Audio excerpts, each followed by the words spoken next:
بالقرآن المجيد والفرقان الحميد ألا إن أولياء الله لا خوف عليهم ولا هم يحزنون صدق الله العظيم وصدق رسوله النبي الكريم الأمين ونحن على ذلك لمن الشاهدين والشاكرين والحمد لله رب العالمين. تمام تعریف اللہ وحدہ لا شریک کے لیے، اسی کی خاطر اور سجدی ہے، اسی کے لیے لائق ہے کہ جس کے سوا کوئی عبادت کے لائق نہیں، جو بڑا مہربان ہے، بہت کریم ہے، حد سے زیادہ نوازنے والا، کرم فرمانے والا، توبہ کو قبول فرمانے والا، گناہوں کا معاف فرمانے والا، درجات کا بلند فرمانے والا، بے پناہ بلندوں والا، شانوں والا بادشاہ،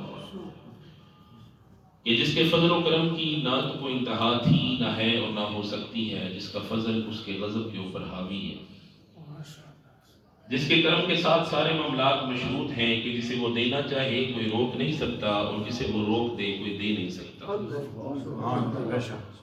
اور بے پناہ درود و سلام ہمارے آقا و مولا، ہماری جانوں کے بادشاہ، حاضر و ناظر، مختار کل، اللہ کریم کے حبیب صلی اللہ تعالی علیہ وسلم کی ذات اعلیٰ کے اوپر، کہ جن کے مقام کو، جن کی شان کو، جن کی حقیقت کو آپ کے رب کے علاوہ کوئی اور جانتا نہیں. جن پہ درود و سلام بھیجتا ہے تو اللہ کریم، جن کی آنے والی آن کو پہلی آن سے بلند تر فرما رہا ہے تو اللہ کریم، جن کے چہرے مبارک کو ہر وقت، ہر لحظہ، ہر آن اپنی نگاہوں کا محور و مرکز بنا کے رکھے ہوئے ہے تو اللہ کریم، جن کے ذکر پاک کو خالصتاً آپ ہی کی خاطر بلند فرمانے کا اعلان فرمائے تو اللہ کریم، جن کی اطاعت کو اپنی اطاعت قرار دے تو اللہ کریم، اور جن کی اتباع کو اپنی عبادت، اپنی بندگی قرار دے تو اللہ کریم. اور ہم سب کو اپنے مولا کریم سے ہر وقت، ہر لحظہ، ہر آن یہی دعا مانگنی چاہیے کہ ہمارے کریم رب اپنے فضل اور اپنے کرم کے ساتھ ہم سب کو اپنے حبیب علیہ الصلوۃ والسلام کی ایسی کامل اتباع نصیب فرما کہ جو ذریعہ بن جائے ہم سب کے لیے اپنے آقا علیہ الصلوۃ والسلام کی خوشنودی کو پاتے ہوئے اپنے رب کی رضا کو حاصل کرنے کا، کہ کامیاب وہی ہے، فلاح اسی نے پائی کہ جس نے اپنی زندگی کو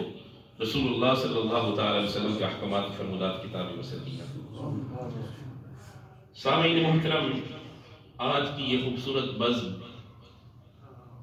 جو آستان عالیہ فریدیہ غوثیہ صابریہ میں انعقاد پذیر ہے، حضور غوث پاک کی شان کے متعلق